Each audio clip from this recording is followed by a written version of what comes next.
চল। তো গাইস দেখতেছেন আমি হচ্ছে হরিণগুলোকে বাদাম খাওয়াইতে খাওয়াইতে একটা ছাগল চলে আসে, ওকে আমি বাদাম খাওয়াবো ওখান থেকে।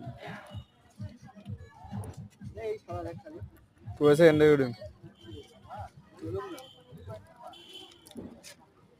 এই যে আরো একটা ছাগল সেখানে চলে আসছে, এই দেখেন এই হরিণকে আমি বাদাম খাওয়াচ্ছি, এই ছাগলটা কিভাবে পায়ের ফাঁক দিয়ে চলে আসছে।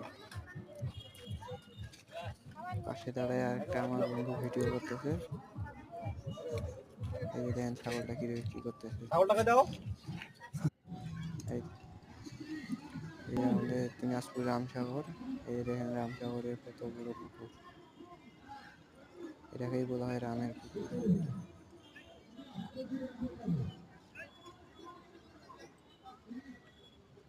তো দেখতে পাচ্ছেন কত বড় পুকুর।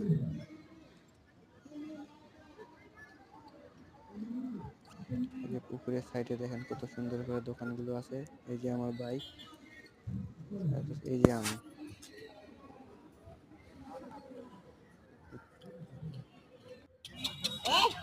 আবার চলে আসলাম হরিণকে বাদাম খাওয়াইতে।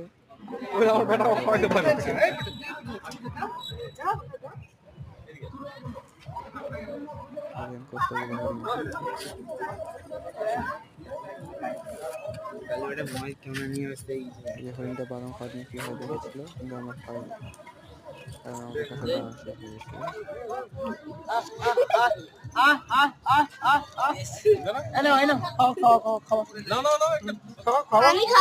হ্যাঁ, যে এইভাবে ধরো, খাই নিবে, এইটা এখানে ধরো। হ্যাঁ, হ্যাঁ।